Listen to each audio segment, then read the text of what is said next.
제가 하나님이 얼마나 함께하는 걸 좋아하는지를 제가 그냥 도표로 좀 만들어서 글로 썼거든요. 하나님이 천지를 창조하셨다는 거 아시죠? 믿으시죠? 그럼 하나님이 등장합니다. 이제 하나님이 태초를 창조하셨는데 그때 어떤 상태였냐면 땅이 혼돈하고 공허하고 어둠이 깊은 위에 있고 하나님의 영은 물 위에 움직이고 계셨다. 천지를 창조하셨는데 그리고 나서 하나님의 영이 이제 움직이기 시작하는 겁니다. 근데 땅이 혼돈하고 공허하고 어둠이 깊은 위에 있고라고 얘기해요. 한마디로 말해서 카오스라고 얘기하거든요. 무질서한 겁니다. 무질서.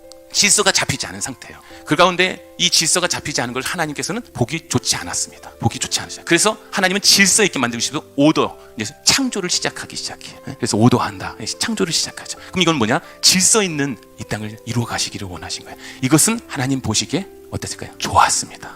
창조를 쭉 하다가 여섯째 날 어떤 일이 일어납니까? 바로 우리를, 인간을 창조하세요. 하나님이 말씀하시기를 우리가 우리의 형상을 따라서 우리의 모양대로 사람을 만들자. 그래서 하나님이 성부, 성자, 성령의 하나님께서 작정하셨어요. 우리를 닮은 인간을 창조하자.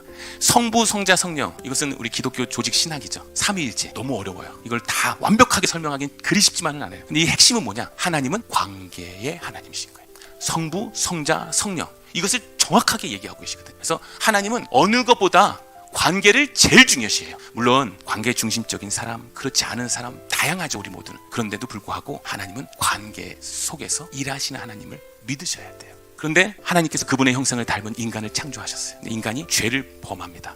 하나님이 어떠셨을까요? 힘들었겠죠. 싫어하셨어요. 죄를 싫어하셔요.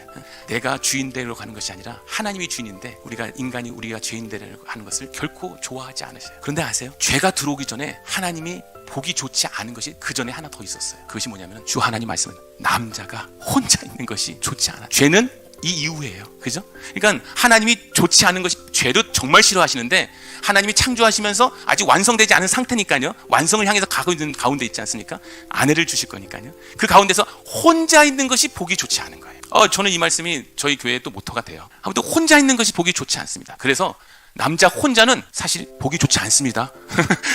절대 보기 좋지 않아요. 여자도 마찬가지일 수 있어요. 그렇다고 해서 혼자 있는 삶이 다 잘못됐다, 그런 것은 아니에요. 혼자 하는 것을 사모하지 않으셨기를 바라는 거죠. 혼자 있는 것은 고립이에요. 혼자는 고립이 있는 거예요. 요즘엔 나 혼자가 대세인데 그렇지 않아요. 함께하는 게 대세가 되기를 원해요. 그래서 하나님께서 그를 돕는 사람, 곧 그에게 맞는 짝을 만들어 주세요. 그래서 서로 돕는 사람을 하나님이 창조해 주신 것이에요. 이것이 바로 공동체입니다. 가족이 최초의 공동체가 된 거예요. 혼자 있는 것이 절대 보기 좋지 않으셨기에 이 공동체를 하나님께서는 선물을 주신 거라는 거예요. 물론 그 공동체에서 무너져요. 그런데 그 공동체가 끝까지 하나님을 향해 나아갑니다.